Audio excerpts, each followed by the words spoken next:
My name is Nadia Voss. I am 31 years old.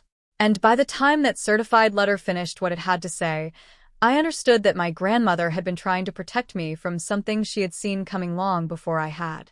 I want to tell you what was in that letter. But you need to know what came before it first, because the letter did not arrive in a vacuum. It arrived on a Monday morning after a weekend that had already made everything very clear, and when I opened it at my kitchen table with my coffee going cold beside me, the only thing I felt was the particular stillness of a person who has just been handed proof for something they already knew. The withdrawal log showed 4 transactions totaling $43,200. Every one of them landed on the same weekend each year, the weekend of my sister's anniversary party. The 4th one had my signature on it.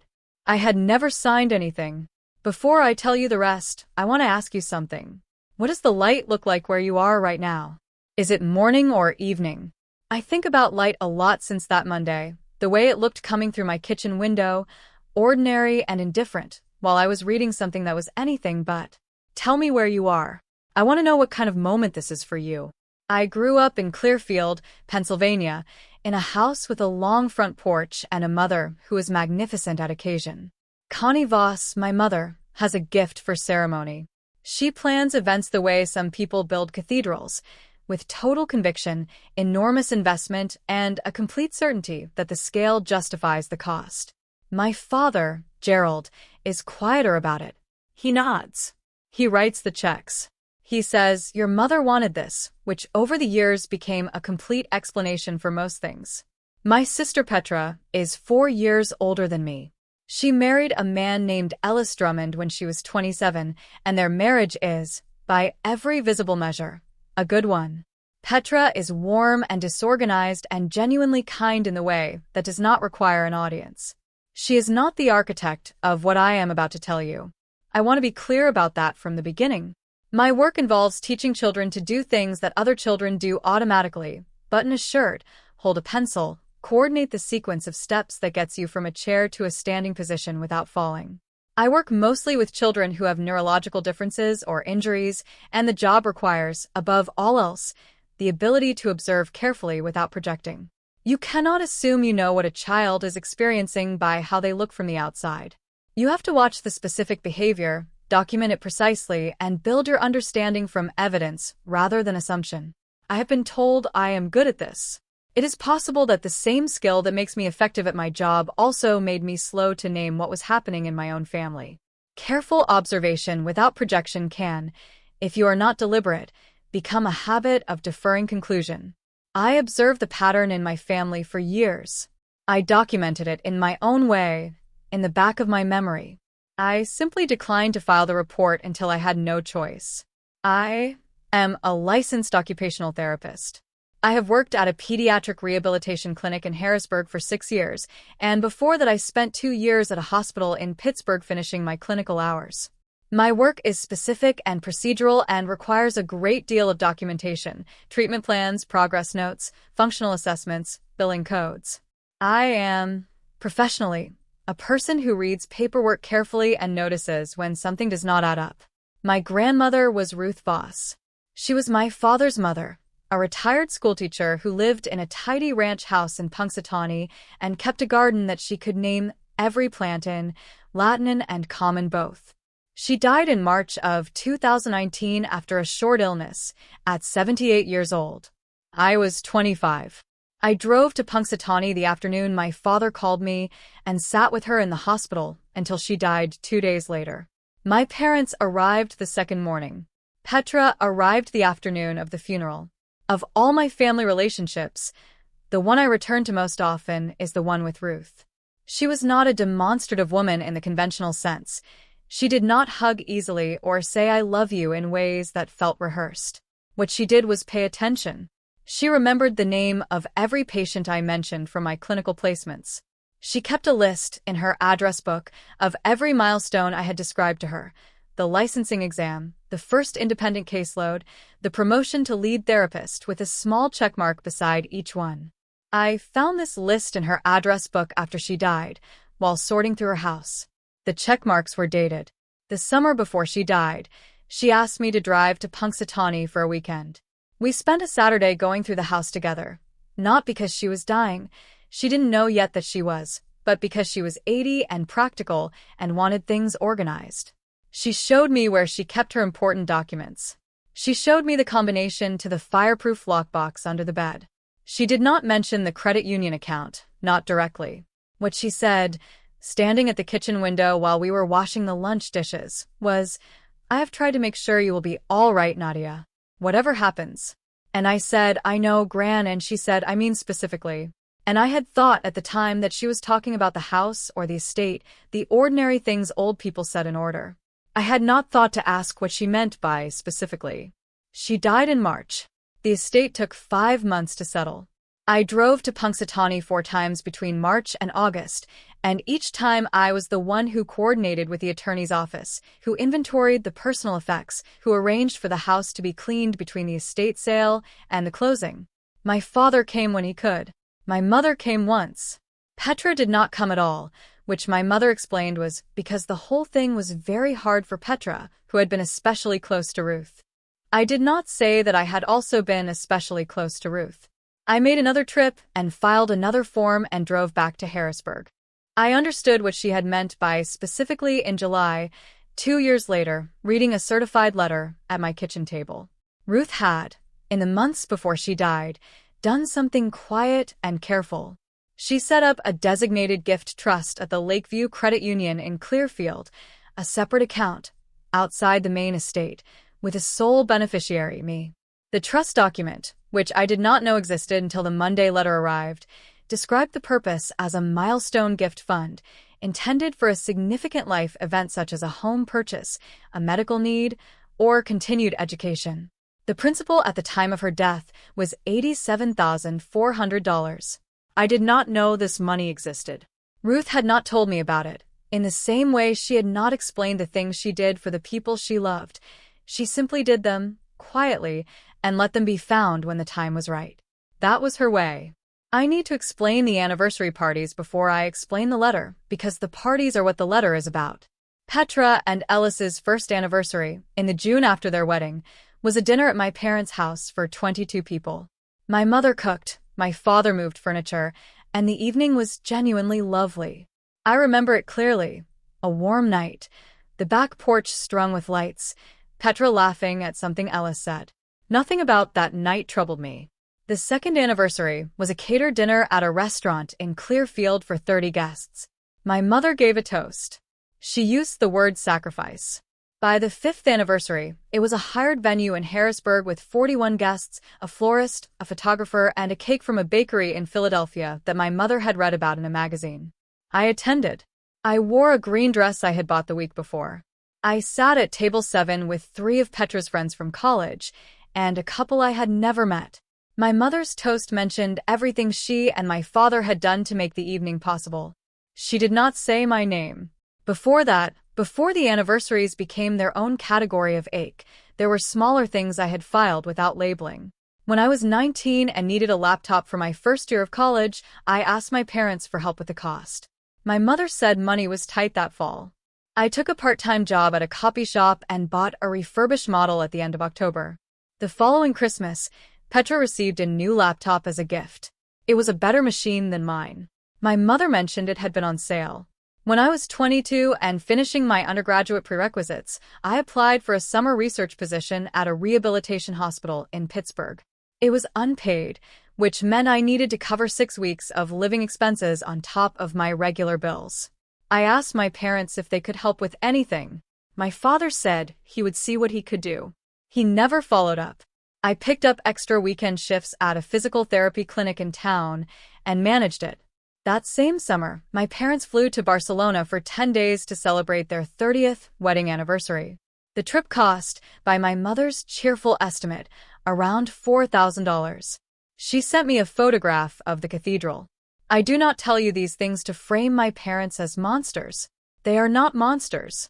They are people who made 100 small decisions over many years that, added together, drew a very clear map of where the center of their family's care resided, and I was not at the center. What I did not understand, for a very long time, was that Ruth had been reading that same map and quietly drawing a different one. By the 8th anniversary, I had stopped expecting my name to be said. That is the thing about a pattern. Once you have absorbed it fully, it stops surprising you and simply becomes part of the texture of your family life, the same way certain silences become furniture. You stop noticing them because you have learned to move around them. The 10th anniversary in June of last year was the largest. 40 guests at an event space in Camp Hill, 40 minutes from Harrisburg. A catered dinner, a string quartet for the cocktail hour, a custom centerpiece arrangement at each table, a photo booth, and a slideshow my mother had assembled from 40 years of photographs of Petra's life. I sat at table 9. My place card was in my mother's handwriting, the same handwriting she uses for Christmas cards and grocery lists and, as I would learn on Monday morning, for signatures that were supposed to be mine. The venue was called the Crestwood Room, a function hall in Camp Hill that Petra and Ellis had also considered for their wedding 7 years earlier, but had chosen against because of the parking. I arrived at 6:15, 15 minutes before the guests were asked to arrive, because I had learned over the years that arriving early gave me time to locate my table and set myself before the room filled in, and the occasion took on its own momentum. Table 9 was against the east wall, not near a window. My place card was handwritten on cream cardstock, the same stock my mother uses for her Christmas envelopes. I recognized her handwriting immediately. The distinctive way she forms the capital N, tilted slightly forward, the same tilt that would appear 4 months later on an authorization form in a credit union file. I sat down. I arranged my napkin in my lap. A woman named Gail, who worked with Ellis at his engineering firm, introduced herself, and we talked pleasantly about nothing for 20 minutes while the room filled. The string quartet was playing something from the Baroque period that I could not name. The centerpieces were eucalyptus and white roses, which I recognized from the florist's invoice my mother had mentioned in the spring, when she had called to tell me the party was coming together beautifully. I had said it sounded lovely. I had meant it. My mother's toast was 8 minutes long. I know because I timed it not out of bitterness, but because I had developed the habit years earlier of measuring the space I occupied in the formal record of our family events, the way you measure a room you're not sure you belong in. She thanked Ellis's parents by name. She thanked the event coordinator by name. She thanked the florist. She spoke for 4 of those 8 minutes about what she and my father had sacrificed and arranged and orchestrated to give Petra these 10 years of celebrations. She did not say my name. She raised her glass and 40 people applauded. I held my glass and applauded. Petra caught my eye from across the room and gave me a smile that I knew how to read, the smile of someone who has accepted a version of events because accepting it is easier than questioning it. I smiled back. I took a sip of my wine. I excused myself at 9:30 and drove home and sat in my car in my building's parking garage for 11 minutes before going inside. I need to go back further because the toast is not where the story begins. The toast is just where I finally stopped telling myself it did not mean what it meant. Ruth died in March 2019. The estate was settled by August of that year. The house sold, the savings account divided between my father and his brother, the personal effects distributed. I attended the estate meeting at the attorney's office in Punxsutawney in May.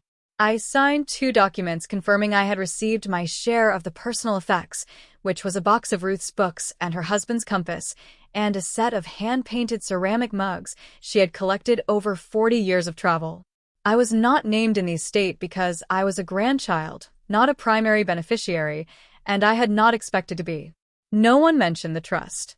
In October 2019, 7 months after Ruth died, my parents drove to Clearfield for what my mother described as a banking errand. I know this because she called me that afternoon and mentioned it in passing. We were just over at the credit union, sorting out some of Gran's old accounts, very routine. I said okay and asked if she needed anything, and she said no, everything was handled. I did not know until the Monday letter that the credit union in question was the Lakeview Credit Union, or that Gran's old account was a designated gift trust with my name on it as sole beneficiary, or that the first withdrawal had been made that same October afternoon, $9,600, authorized with a document that listed my mother as my authorized agent, which required my signature to establish. I had not signed it. I want to be precise about what it is like to read a bank record that rewrites 4 years of your own memory. Each entry in the withdrawal log came with a date and a transaction code and a brief description and, for the 4 large ones, the name of the authorized agent and the form reference.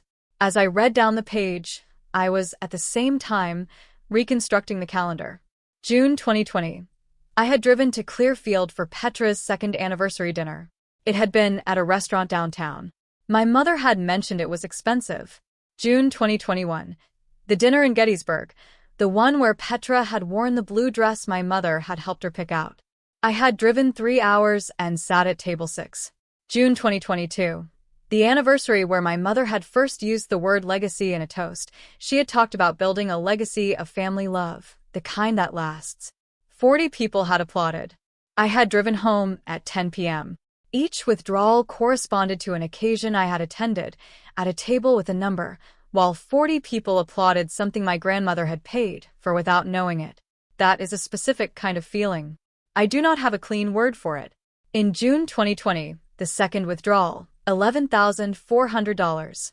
The anniversary party that year was smaller, my mother said. She mentioned the cost to me once, in the way she mentions Petra's expenses, as evidence of love. I nodded and changed the subject. June 2021, $10,800. The anniversary party was at a restaurant in Gettysburg. I attended. I sat at table 6. June 2022. The fourth withdrawal, $11,400 again. My signature, on a standard credit union withdrawal authorization form, in handwriting I did not recognize as mine until I was looking directly at it months later, knowing to look. The letter arrived on a Monday morning in July of last year, 3 weeks after the 10th anniversary party. I was eating toast at my kitchen table before my 7:45 shift. The return address was Lakeview Credit Union, Clearfield Branch, Trust and Estate Services. I opened it because I open everything because years of clinical documentation have made me constitutionally unable to let paper sit. Inside, a 2-page letter from the trust officer, a woman named Claudette Marsh, informing me that the gift trust established by Ruth and Voss in January 2019 for the benefit of Nadia Christine Voss had reached a low balance threshold that triggered an automatic review. The current balance was $4,200. The original principal had been $87,400. The attached withdrawal log showed a transaction history of 11 withdrawals across 5 years. I put my toast down. The first 7 withdrawals, from 2019 through early 2022, were small, ranging from $600 to $2,400, described variously as administrative disbursements and agent-authorized expenses. Then the 4 large ones, each June, each labeled anniversary gift disbursement, authorized agent. $9,600, $11,400, $10,800, $11,400. Claudette Marsh's letter noted, in careful institutional language, that the 4 large disbursements had been authorized via written forms on file and that the trust was still active, but approaching depletion. She was writing to ask whether I wished to add funds, roll the account into a new instrument, or close it. She included her direct phone number. I sat at my kitchen table for a long time. The morning light came through the window the way it always does on a July weekday, bright and specific, landing on the same corner of the table it always lands on. Something in me finally hardened instead of bent. Not with rage, and not with grief, but with the particular clarity of a person who has spent years arranging the furniture around a silence and has just discovered what was always on the other side of it. I called in late to the clinic. I called Dennis Yee, an estate attorney whose name I had from a colleague whose mother had died the previous year. He was in Clarion, 40 minutes from Harrisburg, and he answered his own phone. I described the letter. He asked me to read him the authorization language from the original agent designation document, which Claudette Marsh had included as an exhibit. He was quiet for a moment.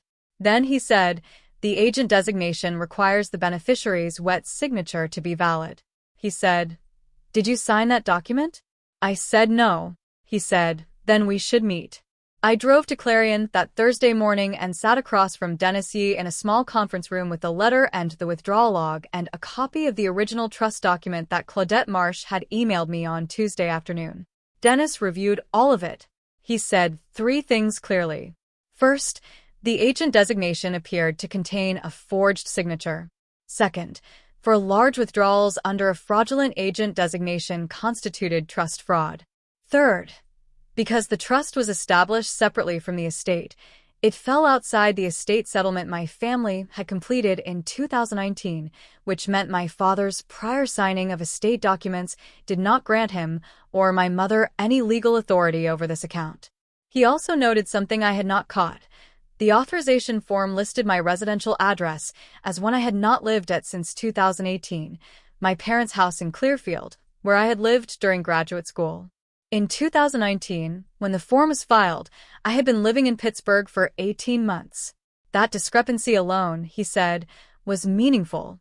A legitimate authorization form, signed by a competent adult beneficiary, would have carried her current address. This one carried an address 3 years out of date at filing, and matching the address of the people who had submitted the form. He referred me to a document examiner he had worked with before, a woman named Sandra Falk in State College. I called her office on Friday morning. She accepted the referral and asked me to send authenticated samples of my handwriting. I sent 6 pages from signed clinical notes on file with my employer, along with a scanned authorization form. She turned the analysis in 9 days later. Her conclusion: the signature on the authorization document was not mine. She identified 3 specific inconsistencies in letter formation and noted that the pen pressure was inconsistent with my authenticated samples in a way that indicated a single author attempting to replicate, not reproduce, a signature they had studied briefly. Dennis Yee filed a formal complaint with the credit union on a Tuesday in August. Claudette Marsh froze the remaining $4,200 the same afternoon and referred the matter to the credit union's compliance officer. The compliance officer contacted the Clearfield County District Attorney's office 12 days later. My mother called me on a Wednesday afternoon in August, 21 days after Dennis filed. Her voice was controlled in the way it gets when she has decided how the conversation will go. She said, "Nadia, I think there has been a misunderstanding about Gran's account." She said, "We were trying to use it for the family the way Gran would have wanted." She said, "You didn't even know it existed." I said, "I know." She said, "Everything we do for this family. You have to understand that." I said, "I understand that you believe that." Then I said, "Dennis is handling everything from here," and I ended the call. She had said everything we do for this family, and she had meant it sincerely. I am certain of that. My mother has spent 30 years building a family that looks, from the outside, like a testament to her love for her children. She has made celebrations beautiful and dinners warm and anniversaries memorable.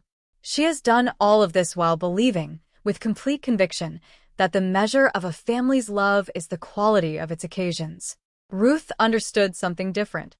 Ruth understood that love is not what you perform at the microphone. It is what you put in a trust account and leave for the person you know will need it, without telling anyone, without needing the credit, without requiring a toast.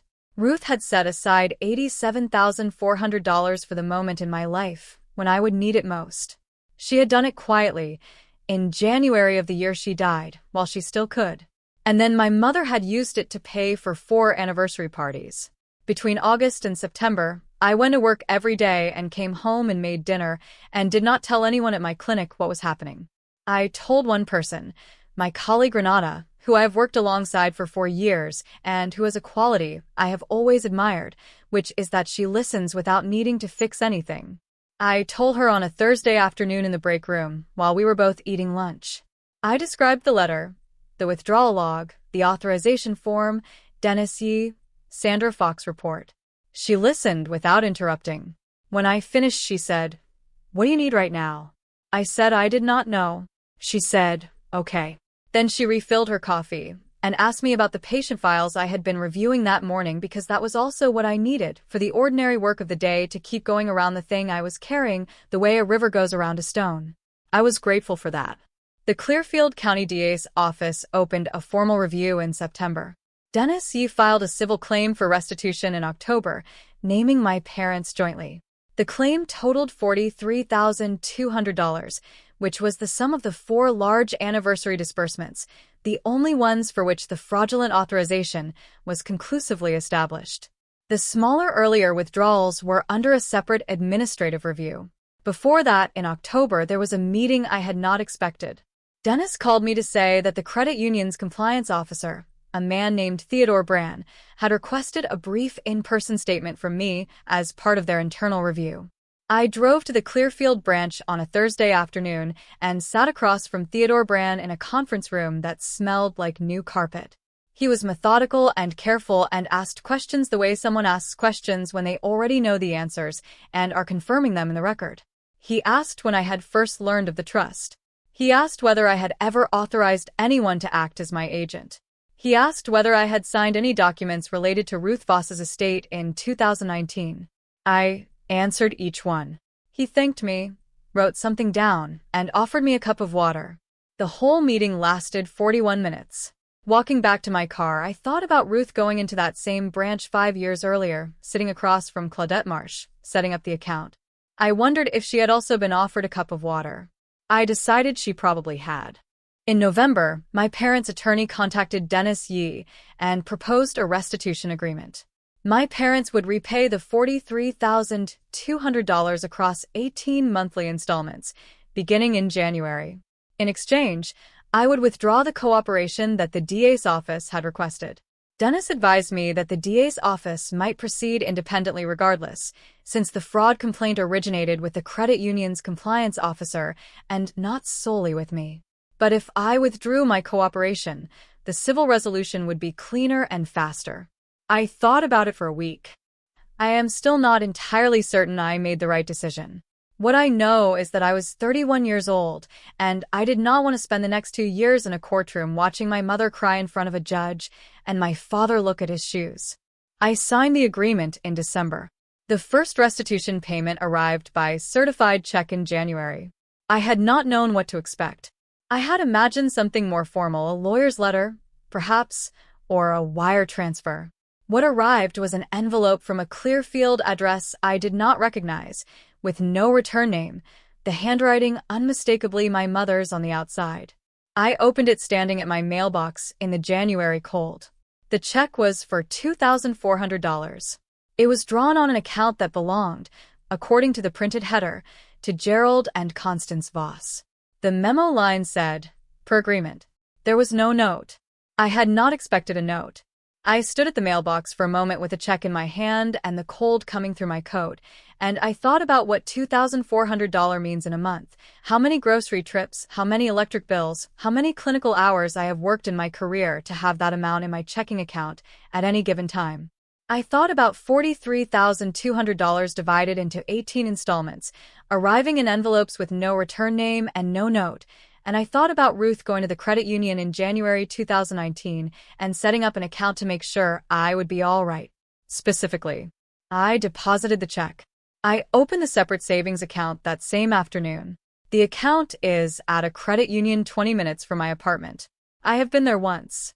The teller's name was Marco, and he told me I had made a good choice coming in rather than doing it online. I smiled and said I know. I have not spoken to my mother since August. My father called once in October and left a voicemail that said he was sorry and that things had gotten out of hand and that he hoped I understood they had never meant to hurt me. I listened to it twice. I did not call back.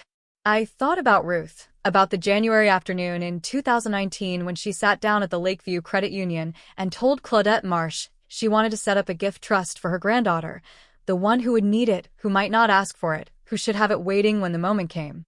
I thought about what she had seen from the outside, looking in at her son's family, and the way the center of gravity worked. She had been right about everything. It has been 8 months since that Monday morning at my kitchen table. I still work at the pediatric clinic. I still drive the same route to work, past the same gas station, and the same elementary school. I have been looking at apartments with 2 bedrooms, something with room for a proper workspace, maybe somewhere close to the trails I have been running more this year. The restitution money, as it arrives, goes into a savings account I opened at a different credit union. I have not touched it. I do not think of it as mine yet. I think of it as Ruth's, still making its way to me. Petra called in September once and we talked for 40 minutes. She told me she had not known where the money for the parties came from, and I believed her. Petra does not ask where things come from. She receives them and is grateful and does not look underneath. That is not wickedness. It is a different kind of blindness, and I think we are both slowly learning to see more clearly. What I return to when I think about all of this is not the fraud or the attorney or the restitution checks. What I return to is Ruth in January 2019, 3 months before she died, making a quiet arrangement for a future she would not see. A sacrifice that was not announced.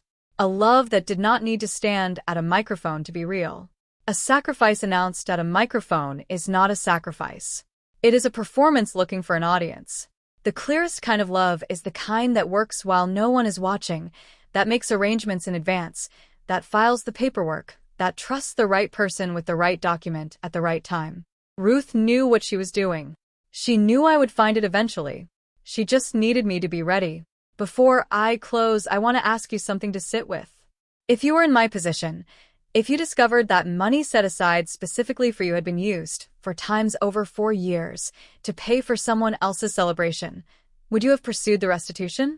Or would you have let it go, to keep the peace? There is no single right answer. I have spent 8 months learning that mine was the only one I could live with. This channel tells stories about family, about boundaries, and about what it costs, and what it gives, to finally stop moving around the furniture. If this story found you at the right moment, we are glad.